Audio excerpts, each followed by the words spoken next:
Thank you for coming out. I'm sure you appreciate the fried chicken instead of pizza. We try to give you some decent food when you come out here. Welcome to our 7th speaker event of the year and 3rd for the spring semester. If you don't know me, I'm Richard Benson, a second-year law student here at Maurer and the president of our chapter of the Federalist Society. And the Federalist Society believes in having difficult discussions and respecting every point of view on topics that are not often seen in law schools. Because we believe in dialogue, one of our goals was to co-sponsor every event this year. Today we are thankful for the co-sponsorships of both the Labor and Employment Law Society and the Business Law Society. We appreciate their advertising help and sending their members here today, so just want to express my gratitude for both of our co-sponsoring organizations.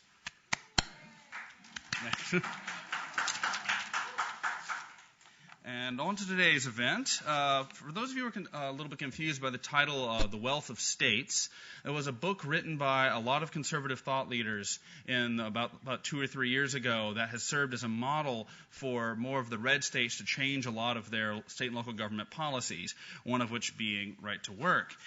So they focused on environmental, tax, and labor policies, and today we're going to focus on the labor element from that book, specifically the right to work ideas. So if you have any curiosities about why red states are doing what they're doing, you should probably go and read the book entitled The Wealth of States. So right to work is a concept related to paying dues to a union, whether or not one has been voted in to represent the workers. And in quest to be topical, this topic is quite relevant to today in labor law because West Virginia recently became a right-to-work state. And that means now 26 states, or the majority of U.S. states, are adopting the right-to-work policy. So is this a good idea? Indiana recently did this, as did Michigan. Is it actually working? Is it not? We have 2 thought leaders in the area here for you today to discuss this. So just to go over the event logistics, we'll do 20 minutes with Mr. Shirk, followed by 20 minutes with Professor Dau Schmidt, 10 minutes where they can talk to each other and ask questions about each other's research and the like, and then we'll open it up to the audience. So let's see here. And by the way, keep in mind, this is going to be recorded for posterity on YouTube. So to introduce our speakers in reverse order, our second speaker today will be Professor Ken Dau Schmidt, our beloved Willard and Margaret Carr Professor of Labor and Employment Law. After receiving his Juris Doctor from Michigan in 1981 and also his Ph.D. in 1984, Professor Dau Schmidt has written at least 7 books on the labor law subjects and has won Maurer's Teaching Award and been Dean of Faculty Research amidst many other honors and dignities in his years here, and also taught at the University of Cincinnati Law School before. If you're looking for a fun class next fall, I'd like to recommend taking his labor law course where you are expected to disrupt the school life for at least an hour and a half when you go on strike. It's quite enjoyable. So he is the most knowledgeable person on the faculty on this issue, and we are blessed that he agreed to share his time and knowledge with us. Please welcome Professor Dau Schmidt, who brought his cheering section, as we can see. Now for our first speaker. James Shirk is a research fellow in labor economics for the Heritage Foundation in Washington. He has testified before Congress and before state legislatures, including both Wisconsin and West Virginia, on right to work and other labor law issues. He has appeared on many cable news shows and business shows sharing his expertise. Shirk completed his graduate studies at the University of Rochester, where he received a Master of Arts in Economics with a concentration in econometrics and labor economics. He also holds a bachelor's degree in economics and mathematics from Hillsdale College in Hillsdale, Michigan. Shirk resides in Virginia with his wife and 3-week-old baby now, is it? 3, yes. So, yes. Please welcome Mr. Shirk to the podium.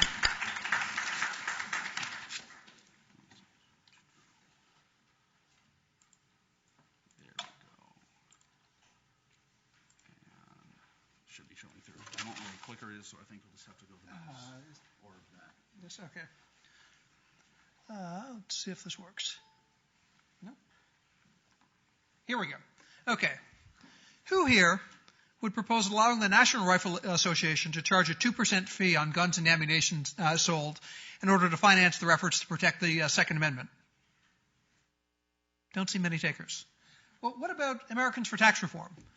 Letting them take 2% of every American's tax refund to fund their efforts to get politicians to agree not to raise taxes higher and to try and defeat any politicians who break their promise to the American people to hold down taxes. Don't see a lot of takers on these. But we do have an exception. Well, generally speaking, most private membership organizations are exactly that, private membership organizations that have to persuade Americans to voluntarily join them. Labor unions, virtually alone among private membership organizations, can force workers to finance their activities. If you're in a unionized company, the union is invariably going to act as what's known as an exclusive bargaining representative. That means that you are not allowed to negotiate your own employment contract with the company. Whether you like it or whether you don't, the union is negotiating on your behalf. You cannot decline the representation services. And one of the provisions they are going to include in that contract they negotiate for you, if you're not in a right-to-work state, is a provision that says you've got to pay roughly 1.5% of your income as dues to the union or get fired. Right-to-work laws prohibit this coercion. We now have 26 right-to-work states. West Virginia was the most recent state to pass right-to-work. Before that, Indiana became right-to-work in 2012, Michigan in 2013, and Wisconsin in 2015. A little fun fact, in the past 4 years with those 4 states, that's more new states that have become right-to-work than the preceding 48 years. We just had not seen much movement on this for decades until the past few years. And right-to-work laws seem to me obviously beneficial to workers in 2 main ways. First of all, they protect personal liberties. They protect personal liberties, that you get to decide as an American in a free society whether or not you want to join an organization and associate it, with it and support its mission or not. Many times unions take controversial stands, not just in their political spending, but even in their day-to-day bargaining. You can think of teachers' unions who negotiate contracts that make it almost impossible to fire a bad teacher and very difficult to reward excelling teachers in the classroom. There's an awful lot of teachers who think that those contracts harm children. Why are they being forced to finance those contracts? In a free society, we allow people to decide what organizations they're going to join and what they don't. And secondly, I doubt anyone here would disagree with the fact that monopolies harm their customers. If you have a monopoly, if there's only one person you can buy the product from, then you're not going to get a very good product. And that's what we have with unions. If you're in a unionized company and are on the right-to-work state, you are required to purchase that union representation. Whether the union is busting its tail to give you good representation and protect your interests, or whether they're just taking you for granted. It's pretty interesting. Recently, the head of one of the major government unions, AFSCME, admitted that his union had just taken their members for granted because there wasn't right to work. This is in the context of an upcoming Supreme Court case that, but for Justice Scalia's untimely passing, probably would have made all government employees right to work. But he said, yeah, we just took our members for granted, and they'd begun a huge outreach campaign in the run-up to the Friedrichs decision. This is just a common sense principle. I mean, I imagine most of you guys have something like this in your pockets or back home if you don't have it on you. But if AT&T had kept its telecom monopoly, do you think we ever would have seen mobile phones, much less smartphones? If you want good service for customers, you've got to give them a choice. Monopolies simply take their customers for granted, or at least they have an institutional tendency to do that. And most Americans agree that these are just common sense reasons that right to work is something intuitively obvious to most Americans across party lines. This is a poll from Gallup. The question, if you can't read it there, some states have passed right to work or open shop laws that say each worker has the right to hold his job in a company no matter whether he joins the union or not. Do you favor or oppose it? 71% of Americans, including a better than 2-to-1 majority of Democrats and 3-to-1 of independents and Republicans. This is something that's often presented as a partisan issue, but if you're a Democrat who supports right to work, there's twice as many of your fellow Democrats who agree with you as who are against you. Now, against these fairly obvious arguments, I think, for right to work and for free association, unions make 2 arguments.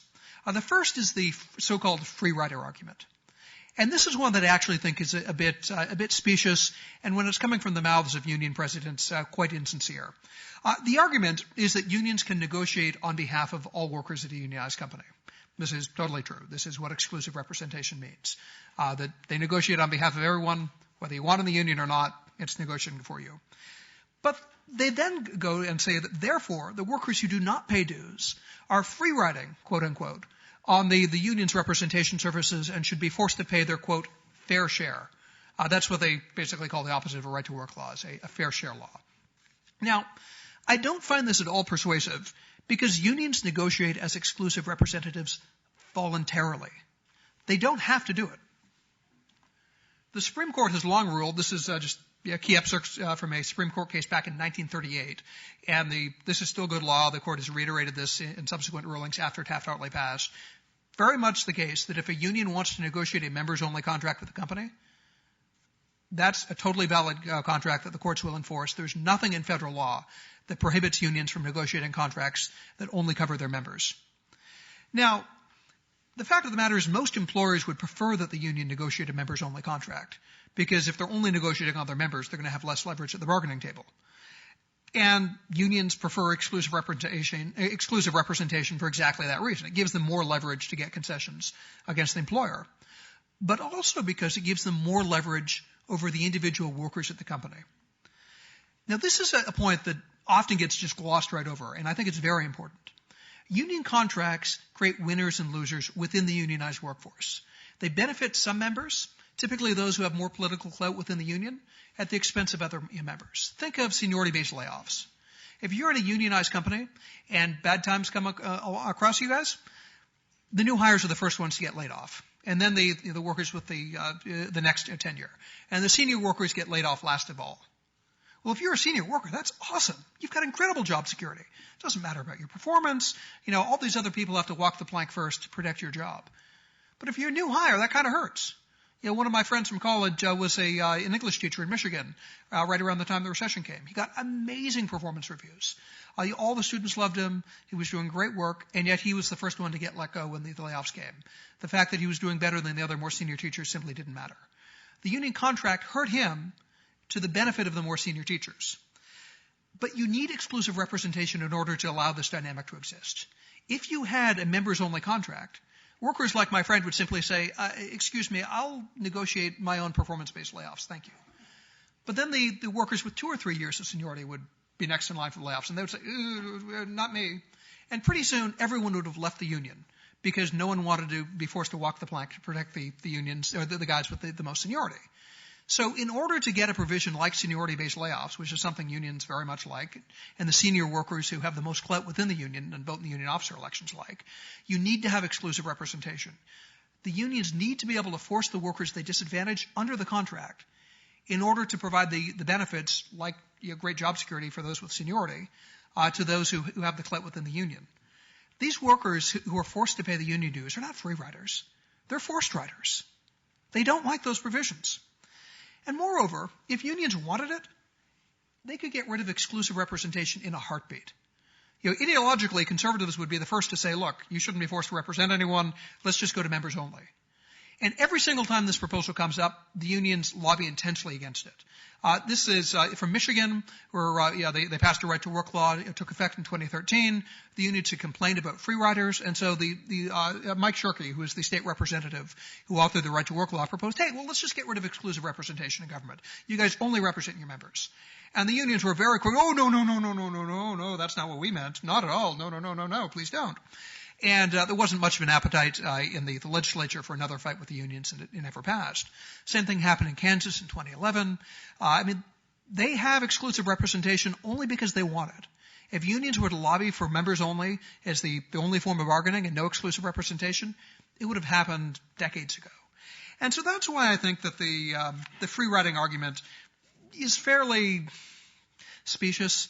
I think many of the people who make it in good faith. When it comes from the mouths of the union presidents, I think they understand perfectly well that they don't want to stop representing these workers. The much more interesting argument, to my mind, is the economic argument. And that argument is fairly straightforward. Unions press for higher wages and higher living standards for workers. And right-to-work laws reduce the resources available to unions because some workers opt out. Typically about 20% will opt out under a right-to-work law. That means weaker unions and therefore lower wages and lower living standards for workers. And I think this is the real argument against right-to-work. That yes, there's an infringement on personal liberties that is not really ideal, but the economic benefits are worth it. So let's unpack this for a little bit, though. How is it that unions raise wages? Well, hopefully you recognize the supply and demand curve from some economics courses you've taken.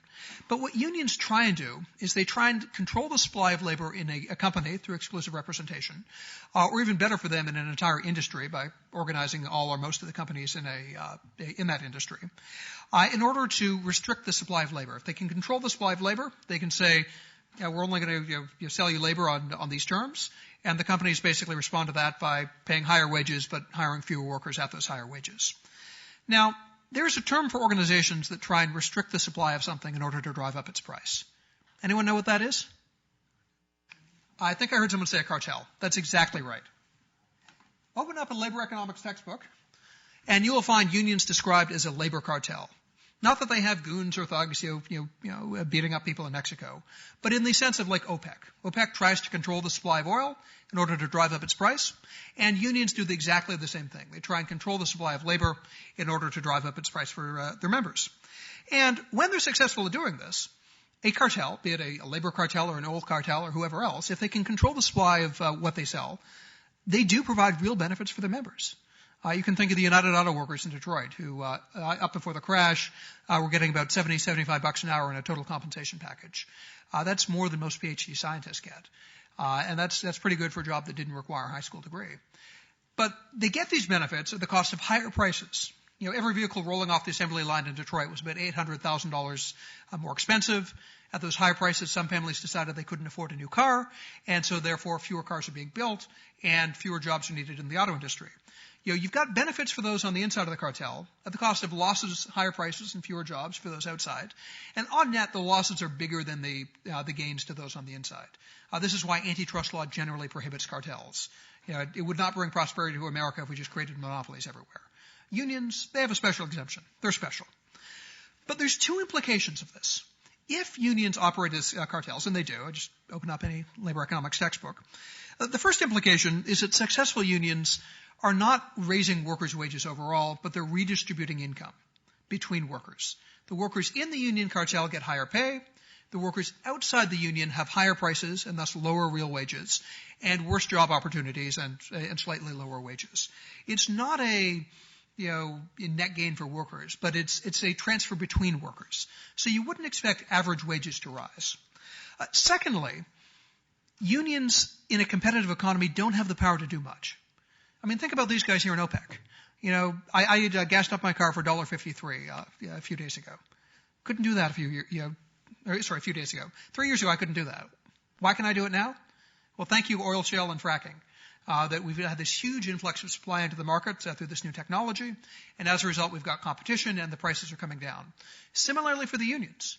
The UAW workers aren't getting those high wages anymore because we've got the foreign transplant automakers that have come to the U.S., for the most part, making the cars in America with American workers, but non-union workers making about $50 an hour. And the result has been higher quality cars, lower prices for cars, more jobs in these non-union plants, but the collapse, unfortunately for my parents live in the Detroit area. Unfortunately for Detroit, the collapse of the UAW and the Detroit auto industry. If you've got a competitive economy, the union cartel simply doesn't operate. It doesn't have the power to deliver those wage gains to their members anymore. So if you're a starting worker now in Detroit, you're making about the same, actually a little bit less than the starting workers in the Volkswagen plant in Chattanooga and some of the other Triumph plants. Now, the implications of this, both that competition takes away a cartel's power and that unions redistribute wages between workers, is that we should not expect states with strong unions to have higher wages on average than states with weaker unions.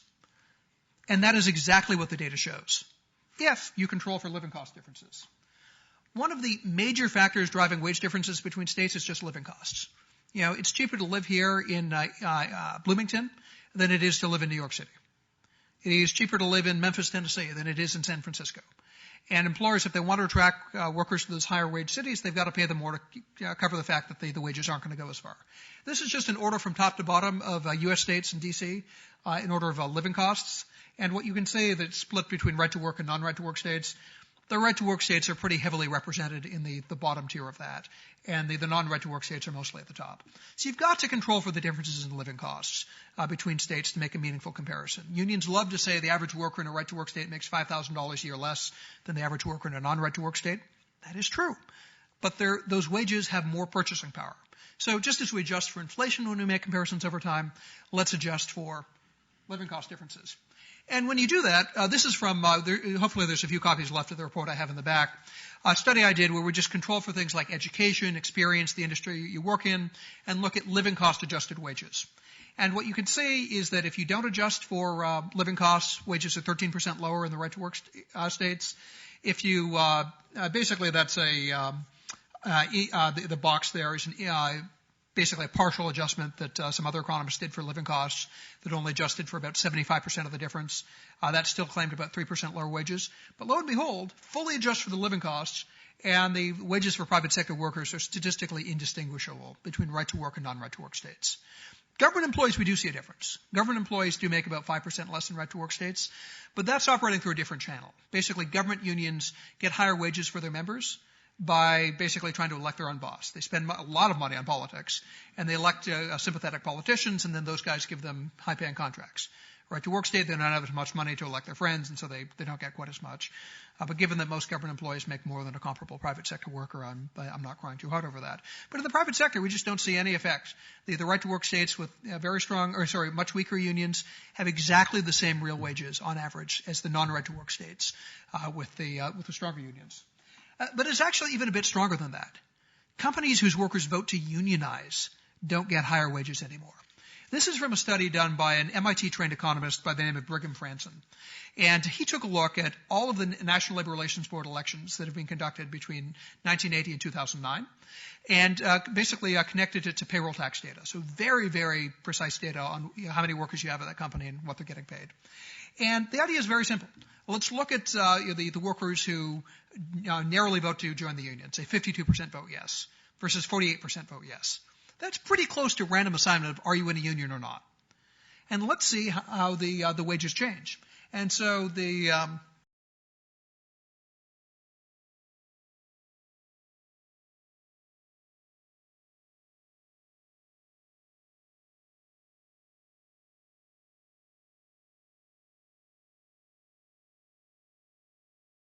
notice a difference on that chart?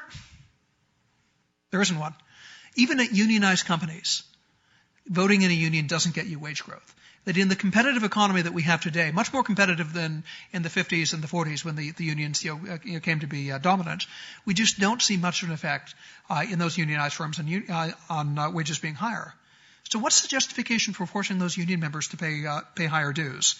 And I'll just quickly wrap up because I see I'm a bit out of time. But there's beyond unions or right to work having no effect on wages, right to work does have an effect on attracting employers.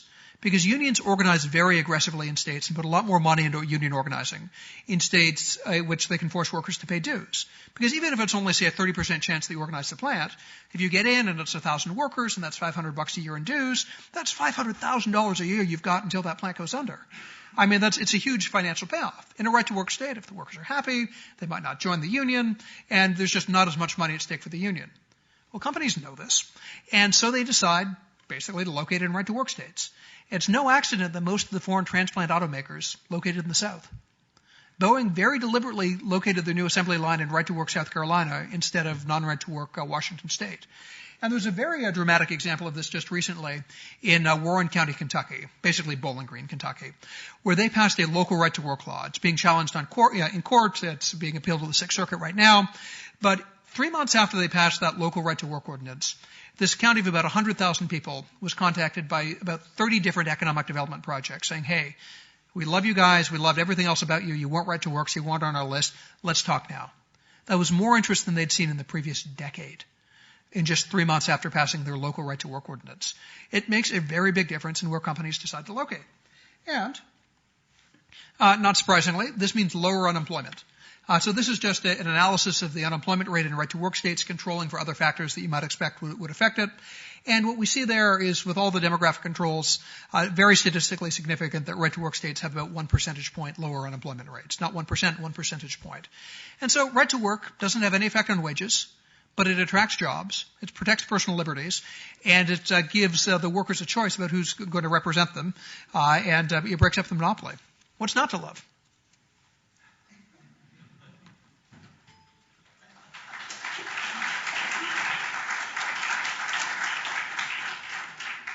Thanks, Mr. Shirk.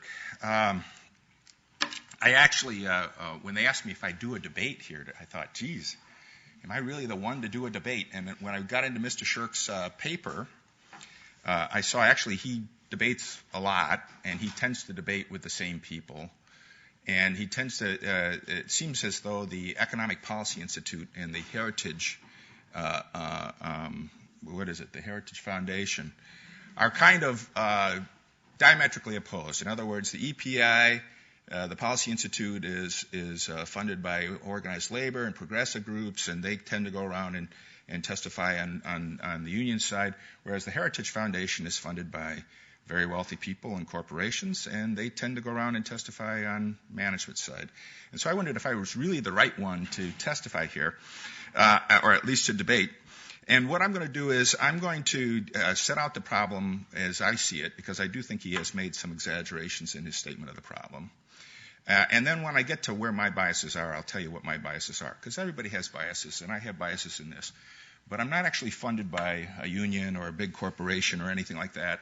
And I'll try to set my biases right out there.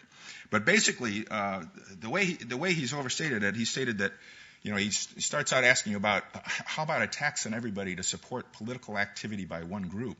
That's a gross overstatement of what fair share fees are. And the problem basically is this. In our system of labor law, we have adopted a system of industrial democracy. America is big on democracy. And in the 1930s, in the throes of the Great Depression, they thought if democracy is good for government, maybe a little bit of democracy is good for the workplace. And so they set up a system that's different than any other country's system for collective bargaining in the world. They set up a system of exclusive representation. The Congress set this up. And the reason they set it up is what they give you is you define an appropriate bargaining unit, which is kind of like a little congressional district. And within that bargaining unit, we have an election. And if a majority vote for the union represents everybody and is the exclusive representative. And if a majority don't vote for the union represents nobody, even the people who want it. All right? Now, the reason why they did this was, first of all, and employers wanted this system too. They wanted a system where they could go through an election and have a say, tell the employees what were the benefits and the burdens of having a union, and the union would have it, and then the employees would make this free and fair choice in the privacy of the ballot box. And the idea was that by fostering collective bargaining, by having a system of elections, we would have less strikes in organizing, so we'd have industrial peace, and we would have collective bargaining, so we would have equity and bargaining power. We might have, where the workers had decided to have a union, there would be a voice for the workers in the union place. In the workplace, we might get higher wages. We might actually get enforcement of employment contracts, and I'll talk a little bit about that too. Now, the problem with this is having this little system of industrial democracy is you set up the union in a very tough situation. They get elected to represent people, and they are legally obligated to represent everybody, including if a non-member files a grievance, they have to represent them and hire an attorney for them. If they would hire an attorney for a member, and when I was in practice, I represented non-members in grievances, and the union paid my fee. So they have to represent everybody. They can be sued if they don't fairly represent you. And so the problem is they are set up like a congressional district that only gets to tax the people that vote for them, right? You have responsibilities, you need resources, but anybody who dissents doesn't have to support you. Imagine how that would work in a congressional district. I didn't vote for my current congressman. Do I get out of my federal taxes now? That would be great, but I'm not so sure it would be great for the federal government. So in other words, they are given responsibilities, and they have to have resources to do it. Think of it as a business. They are in the business. They provide services, represent people, but they're obligated to provide those services, and you don't have to pay them. How many people are going to sign up to pay a business they don't have to pay? If I don't have to pay for my daughter wants to buy a new car. If we get to pick out a car and get the car and I don't have to pay them, you think we're going to pay them? So in other words, the only people you're going to get to actually join the union and pay dues would be very hardcore members who are very supportive of the union. And you would have some people who are honest dissenters. I really think unions are a bad idea. I think this is bad for me, this contract that they're negotiating. You would have some people that would legitimately have that belief, but you also would have people who would say, I like the union. I'm glad they're there to represent me, but I'm not going to pay my dues. I'm not going to sign up to pay dues. Now, the traditional solution to that has been negotiating quote-unquote union security agreements, where the union and the employer agree that as a condition of employment, everybody in the workplace either has to join the union or else pay a quote-unquote fair share fee. And employers make lots of conditions of employment. This is not unusual for employers to make contracts with parties that make a condition of employment. They do this with insurance companies all the time. They do this with security companies. They could do it with anybody. They can make private contracts that put conditions on who is going to be employed there. And under federal law, These contracts are enforceable, but only to the extent that it is a fair share fee. You are not allowed to. You cannot require non-members to become members. You cannot require them to pay full dues. You can only require them to pay the cost of representing them in collective bargaining, a proportionate share. And they can bring suits against the union to have you document that you have actually spent that much money in collective bargaining. So none of that money goes to politics. It only goes to collective bargaining in that unit. It goes to pay my fee when I'm the attorney that's hired to represent them. All right? Now, okay. That was the state of the law until the Taft-Hartley Amendments. In the Taft-Hartley Amendments, it was consciously decided by Congress we need to rein in union power. We are going to make them weaker in some ways. And one thing they did was they passed Section 14B of the National Labor Relations Act and allowed states to pass these quote-unquote right-to-work laws where they can say that these union security agreements are unenforceable, or even, in our state, it's a crime to have a union security agreement. Think about how often we make private contracts a crime. We cannot no longer have union security agreements in this state or in other right to work states. Now, this whole system sets up a quandary, and it's a legitimate quandary. If you're in a non-right to work state and you have a union security agreement, it is true that you may compel some legitimate people who legitimately do not want to become members or do not want to support the union because they don't believe in it or whatever to at least pay for the costs of representing them in collective bargaining. That is true. And in some ways that seems un-American. Unfortunately, though, the alternative is you burden, if you're in a right to work state, and you are not allowed to pass these union security agreements or to make these union security agreements, now you set the union up in a situation where it's impossible to do business. They're in a business model where they have to supply services and you don't have to pay them, whether you believe in them or not. Think about trying to do business in a situation like that. So right to work laws definitely do make unions weaker, and I think Mr. Shirk commented on that. Now, that, I think, is a fair statement of both the law and the quandary that's set up there. Now I'll give you here's my bias. The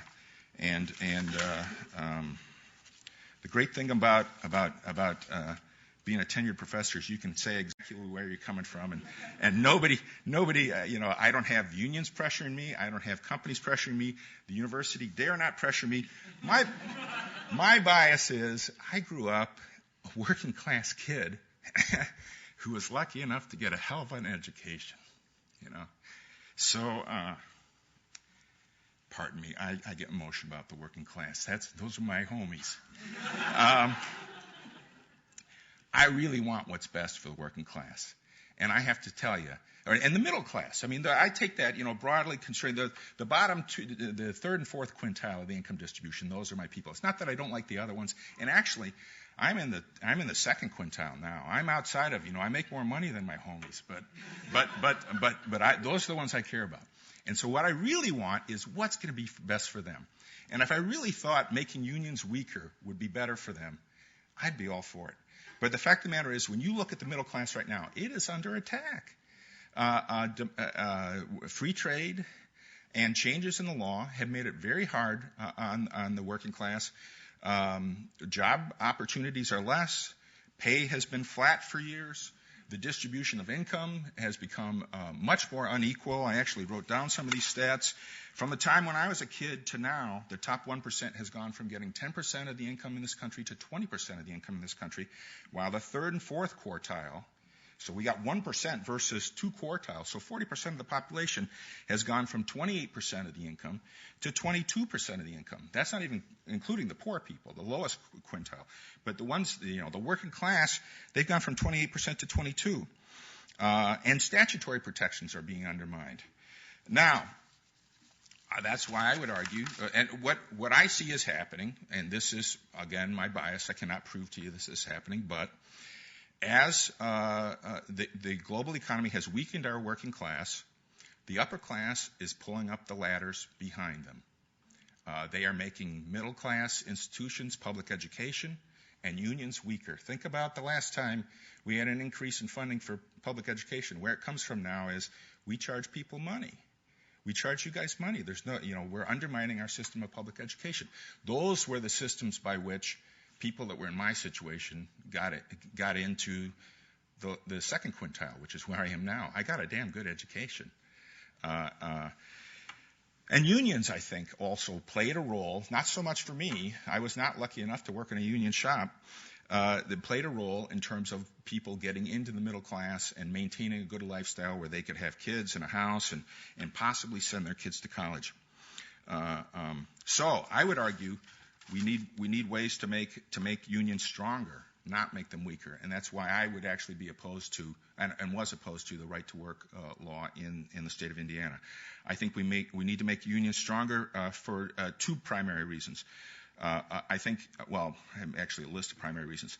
I think that unions are important to give the middle class higher wages and benefits. And actually, I would differ with Mr. Shirk. I was kind of surprised at his claim that wages don't increase benefits. I went back and looked at, first of all, I looked at all my textbooks. I went online to see whether there had been a recent change. I can't find anybody who says that there isn't a positive union wage differential, that unions don't increase wages. And in fact, recently I was surprised because I thought, oh, well, maybe it's gotten less because of global competition. In fact, the union-non-union wage differential has gone up because the only places that still have unions have fairly large market rents that the employees get a share of. And so it's really the good places to be organized that are left. And the union-non-union wage differential, especially when you include benefits, union employees get higher benefits and they're more likely to have benefits. If you include that, I'm looking at what they used to teach us in graduate school, Greg Lewis's survey way back in the 80s and 90s. They talked about 10 to 15%. Now they're talking about 15 to 20%. So actually, they do provide higher wages. I also think it provides them an effective voice in the workplace. We are a system that relies on private property and contract and the enforcement of contract. Think about enforcement of your individual contract rights with your employers. Nobody enforces them. The only time you ever see an employee sue an employer for a contract violation is after they've been fired. During the life of their contract, they don't dare try to enforce individual employment contracts. If you want to enforce a contract, you need a union.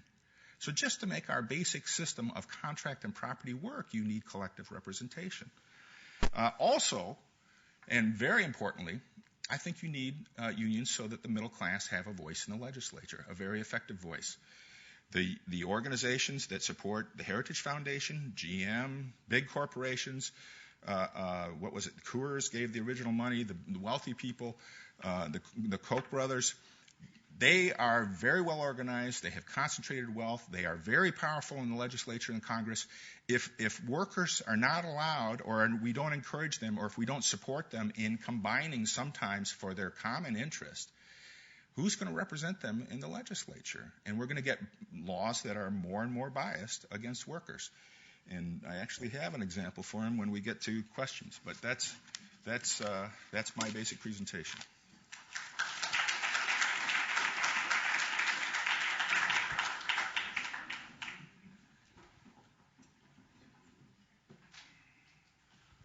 So instead of formal rebuttals, I think we're going to have about a 10-minute period here where each side gets to ask each other one question, kind of like in a public forum debate if you all did that in high school. So, I came up with two questions. Perfect. That sounds great. So I think we'll just go in speaking order. Mr. Shirk, do you have a first question for Professor Dau Schmidt? Not off. I just did want to point out one thing that you have made incorrect, is that Heritage is primarily funded by individual donations, and mostly it's small donations. We've got about 700,000 members. The average donation is around $100. I'm sure there are some wealthy people who give us money, but there's awful lot of just regular Americans sending us checks for $100, $50, $150. So it's, I would be all in favor of big corporations and the Koch brothers giving us a lot more money, but most of our money is just coming from basically regular folks who believe in conservative principles and sending it to us. So, but I'll take your questions first. Oh, you take my questions first? Okay. Well, the example I wanted to give you in terms of representation of the working class in the legislature. When I look over these, when you had your map of right-to-work states, right now I'm in the throes of teaching workers' compensation. And there are high workers' compensation states and there are low workers' compensation states. And the right-to-work states are the low workers' compensation states. And it has gotten so bad in some states. In Alabama, a good, hardcore, from the beginning, right-to-work state, a worker gets $48,000 for the loss of an arm. That's the maximum they can get. The minimum is half that. Mm-hmm. So imagine $24,000 for the loss of an arm. Now, I would assert that workers' compensation is a good system. It helps to compensate workers for their losses. It keeps them off the public dole so that those costs don't get externalized on society as a whole. It also gives employers incentive to make their workplace safe. And when you make workers' compensation benefits too small, you undermine all of that. And the reason why they're too small in Alabama is because unions are weak and corporations are strong, and there is an adequate representation of workers' interests in the legislature. Now, if you don't have unions in Alabama, how do you propose to give workers adequate representation in the Alabama legislature so that they have basic compensation awards that reinforce a system of making the workplace safe and compensating workers? So I haven't spent a lot of time delving into the connection between union lobbying and workers' compensation. I'm not sure that you're correct that the right to work law, I mean, if you've got a problem with workers' compensation, lobby for changes in workers' compensation, but sort of the roundabout, let's give money to unions and some small fraction of that will then come back to workers' compensation seems to me a bit of a stretch, particularly when a lot of it goes towards things that I think are lobbying for things that I think are quite harmful for workers. For example, most unions are dead set against any form of school choice in charter schools. I used to live in Washington, D.C. There's a boy I know, a minority boy, he's now 16. I was in the traditional public school system, and it was just a physically unsafe environment, and he was failing out because he just was getting bullied, and it was a gang situation. And thankfully, they've got a really strong charter school law, and he transferred into a charter school program, and he's doing a lot better in that charter school environment. If the unions had their way, that their charter school would not be an option. The unions have been trying for quite some time to shut it down. So I think there's some cases where you can say unions are arguing for helpful policies. I think there's other cases where you can say that the policies unions are pushing for are in no way, shape, or form benefiting workers, even if they were down to the benefit of the union. And forcing workers to pay dues to an organization that they may or may not support as a sort of bank shot to try and get the policies, some of which you might like, seems to be a bit of a stretch. I'd be happy to look at workers' comp. It may well be the case that Alabama's workers' comp law is something that needs to be overhauled. I thank you for that concession because that tells me that you have some real concern here about policy, and that's what we're talking about. And I won't pretend to have a monopoly on what's right or wrong here in terms of policy. The second question I have is... Let me go. I've got one now. Okay. Go ahead. So, do you think that America would be a better country for the middle class if we just waved a magic wand and prohibited any of the foreign transplant companies from competing in the U.S., that you had to buy a car made by basically the UAW workers in Chrysler, Ford, or General Motors? That's from my point of view, that would mean higher prices for everyone who drives. It would mean fewer job opportunities in the automobile industry. The flip side would be you'd have some number of workers at those plants who would benefit from a much higher compensation package if we just waved away the foreign competition. Do you think? I mean, I totally with you in terms of we want policies that serve the common good, but do you think that simply forcing Americans to buy, restoring the union monopoly, as it were, and getting rid of this increasing competition in, say, the auto sphere, would be something that would benefit the middle class? Because to my mind, getting rid of Honda and Toyota and Nissan and the like is something that would have concentrated benefits for a few at the cost of greater losses, and particularly harmful for low-income families for whom that new car could be just out of reach, or those higher monthly car payments are quite a burden for them.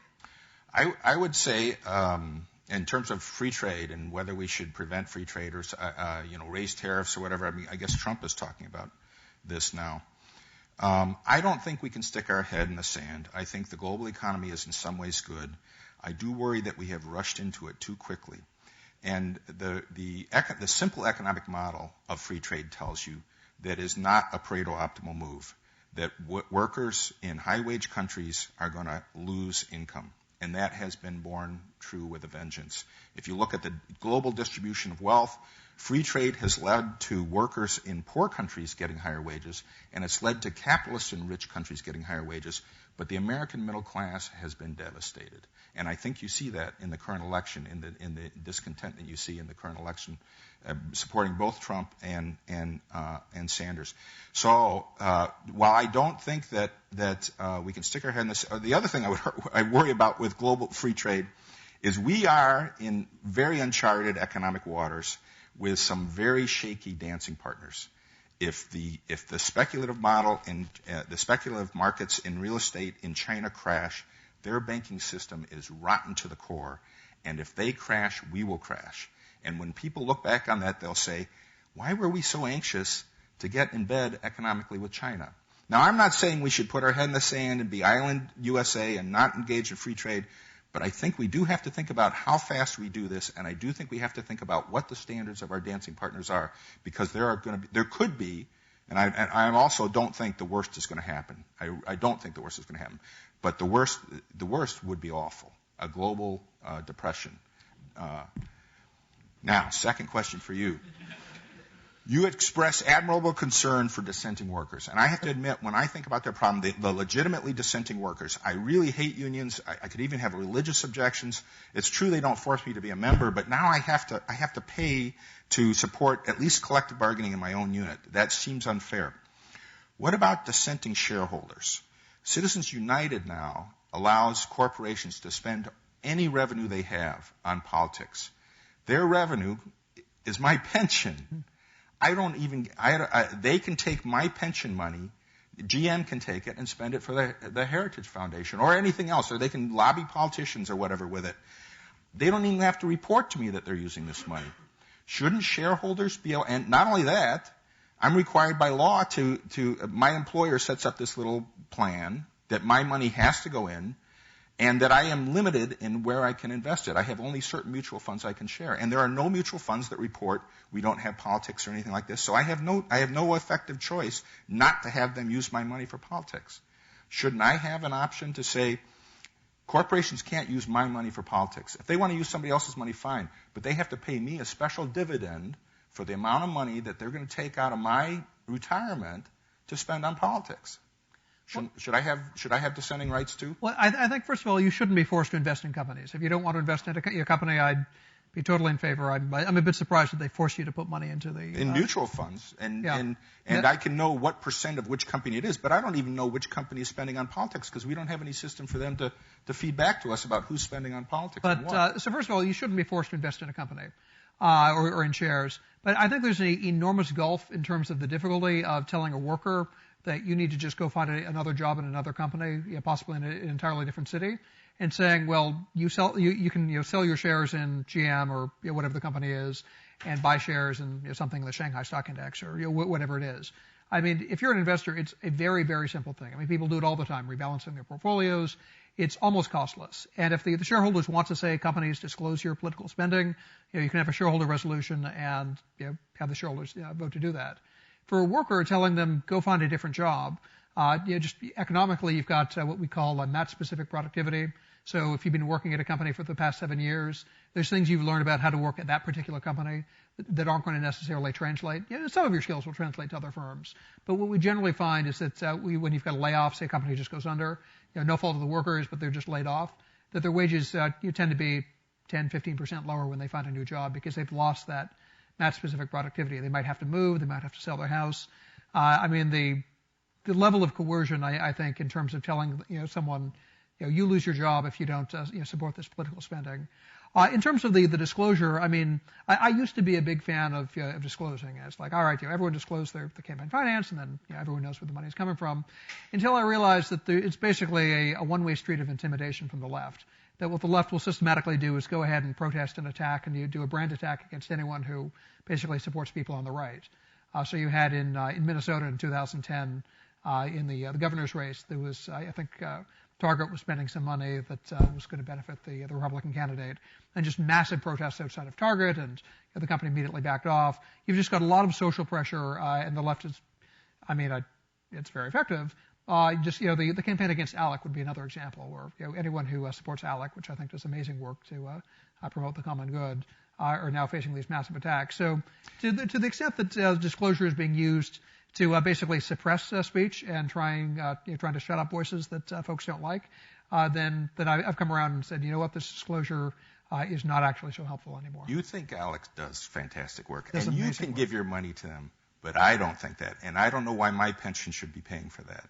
And some of it undoubtedly is. So I think if you're going to support right-to-work laws, you should also support right-to-invest laws, which would require disclosure, because there's no other way I can avoid investing in those companies. And it would allow free movement. It would require mutual funds that are non-political. And that would be a good system. Well, I totally support your ability to invest or not invest. Your money should not be sent into shares against your will. I think this is something where if there's enough people who think like you will get basically mutual funds that will come up that that cater to those desires. I mean, you've got mutual funds with every sort of investment strategy. You've got all tons of divestiture movements that if people want to, I'm all in favor of them being free to invest in mutual funds that are only companies that don't invest in politics. But I think the company should have to disclose and such is really a not that transparently backdoor way to try and punish any company who supports views on my side of the aisle. Who uses my pension for that? All right. Other questions from the audience? Wait, I get a question. Oh, I'm sorry. I got one more, and then we'll take them from the audience. So my question would be, would you favor an amendment to the National Labor Relations Act, making unions, if they win an election, they get 50% support in the bargaining unit, making them the exclusive representative of their dues-paying members, and leaving the non-members free to negotiate their own contract? I mean, the reason you had the push in the 30s for exclusive representation is companies didn't want a situation where you had 5 different unions in the same company, and if you're in a store, the guys stocking the shelves were going out on strike while the cashiers were not, and just a lot of chaos there. But what if we said, all right, you only one unit at a company, but you get that 50% support, and you only represent the guys who pay dues? Because I would support that in a heartbeat. I'm not as opposed to. I'm not as wedded to our system of exclusive representation because it clearly is not working very well. But if you are only going to have the union represent its members, I don't see any reason to have an election then. And we could move to the system that other countries use, which is just if the workers sign up with the union, then the union represents them, and the employer has to talk to them. Now I'm not sure that American employers would be happy with that because you could get multiple unions representing workers in one bargaining unit then. And you would also get the problem. The problem with minority unions is once we get a contract, if individual contracts are worse, they can sue and say you're just discriminating against non-members. And if individual contracts are better, the union could sue and say you're discriminating against union members. And if they're the same, then you have the free rider problem again, because once again the union is setting the standard, and other people don't get the benefits of that without having to pay for it. So members-only bargaining. Certainly if you did away with the election system, I probably would be in favor of that. But it's not a perfect solution, and you're going to have to come up with problems, how to deal with those other problems. And I'll just quickly add, the reason I like the election system is the labor movement has an unfortunate history of, at times, intimidation. And the election and the secret ballot basically guarantees that the workers' actual preferences. It's one thing to sign a union card in front of union organizers who've come to your home at night. But we'll often find as workers who will sign that card in front of the union organizers, you go to the secret ballot and they actually vote no, which just happened in Volkswagen Chattanooga. Most workers had signed the union card, had the election, and a majority of workers voted out the union, or rather voted not to form the union. So I think you do need some sort of protection so that the workers can make a private choice. But let's take questions from the audience. Yes. Professor Dau Schmidt, I was a supervisor at a Ford plant, which had probably the largest union in the state at one point in time. That plant closed because an immobile workforce, and then I went to Rolls-Royce. I lost my job there because, again, as a supervisor, there were cutbacks because they couldn't remain competitive. And then I worked at the Carrier plant as well. I actually left there to come to law school, but now good timing because they're closing. But I'd like to push you a little bit when you say that labor unions need to be a lot stronger. And my case study is just 3 plants, but just at the plant level, they don't seem to have to adhere to the same sort of ethical standards that I, as a supervisor, where I have to be business conscious. I have to make a decision for the health of the environment or the business unit I represent, whereas the union guy is just trying to get his person off. And he will beg, borrow, or steal. And I don't mean to be hyperbolic, but they will literally do what they can to get their person off. And there's the metaphor that I sort of come up with that the parasite can't exist without the host. But at that level, they don't seem to really care to make the company mobile. They just want whatever they're contractually entitled to, regardless of the health of the company. And I think that at the meta level, that's really a disservice. So should there be some sort of ethical overhaul to labor unions to make them more competitive? Well, ethical overhaul, I guess I'd like to if you made a proposal, I might like to think about it. I would agree that no system is perfect. If you didn't have the union, you could have the employer making arbitrary decisions. And I would not say that unions are never arbitrary or wrong.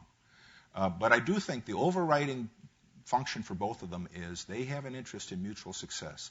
Unions don't want to, quote unquote, kill the goose that lays a golden egg. They don't want to drive the employer out of business. They don't really want inefficient terms where they could be compensated more.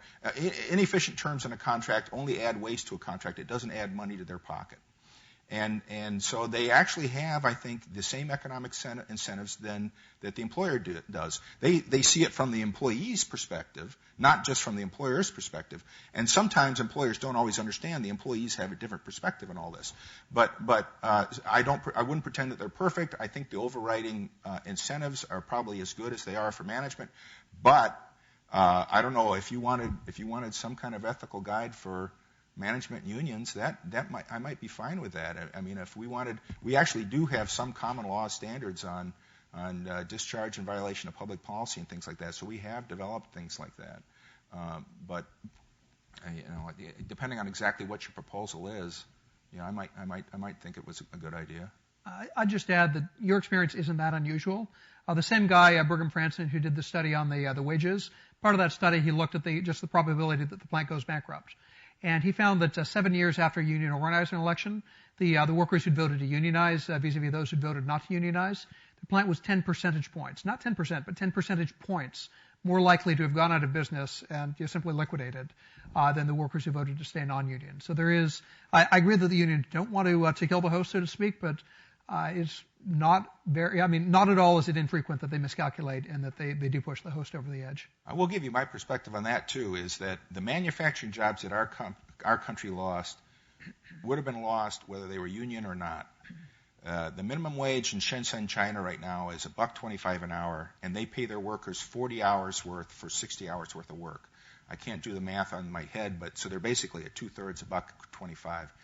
Those jobs were going overseas with free trade, regardless of whether the auto workers got paid union wages or not. What the auto workers during the 50s and the 60s, the reason why that was fat years for the employees was that those were fat years for the companies. And if they had just said, we'll be non-union on the hopes that these jobs will stay here forever, all they would have done is put more money in the employer's pocket and taken home smaller paychecks. It would not have saved them jobs at all. Now, I do think there is a way to work smarter in relationships. People point to the German system, and I do think it's a good system, and they seem to be very successful now.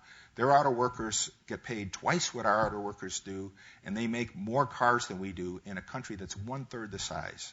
And they are, if you go to China, I think every taxi in Shanghai is a Volkswagen.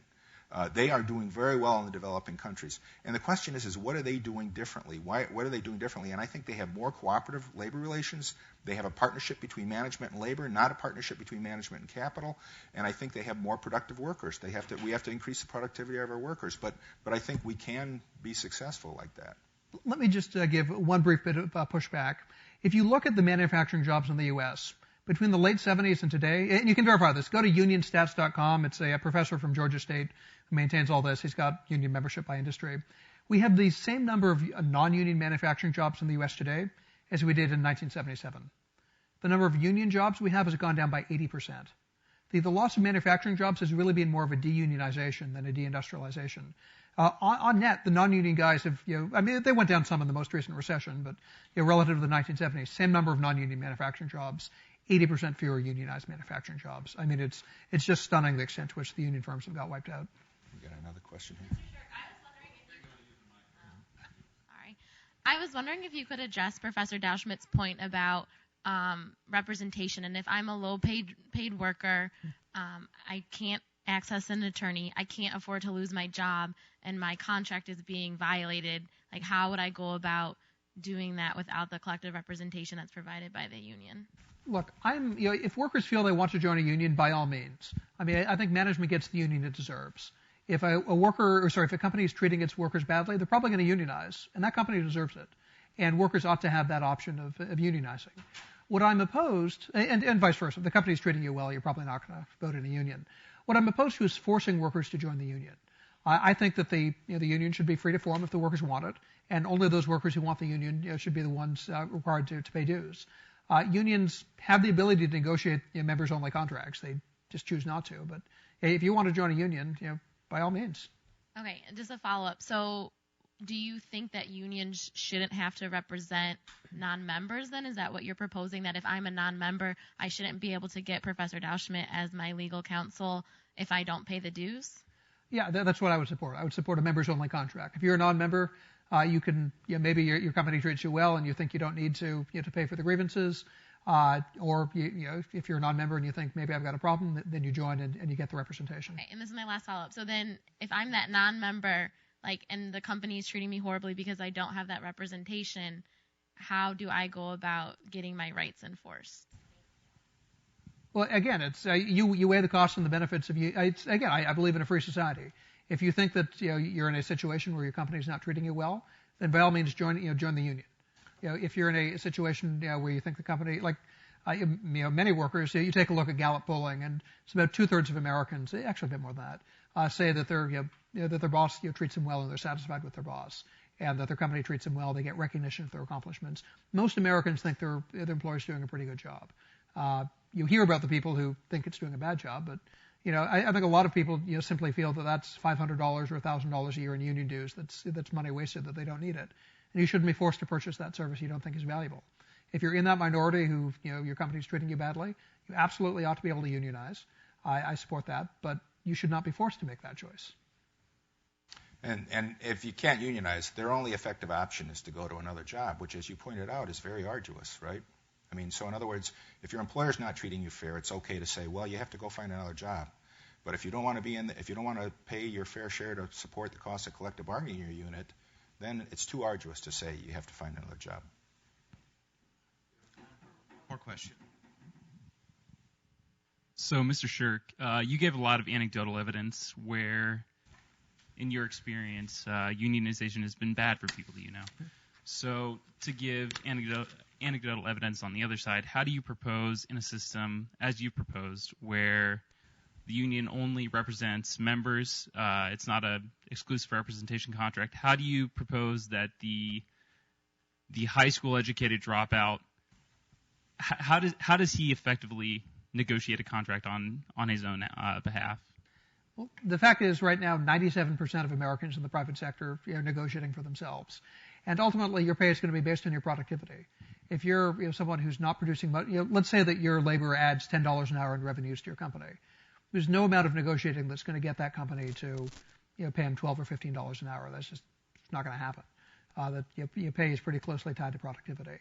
I think that, again, if you want the union, join the union, but the more fundamental answer to higher wages is increasing your productivity. If you've learned a skill, you've gone to a trade school, you've got some sort of valuable skill, your employer is going to pay you higher wages because that's what what your skills can command, and that's why most Americans, 95+% of Americans make more than the minimum wage, despite the fact that their employers have no obligation to pay them a penny more than the minimum wage.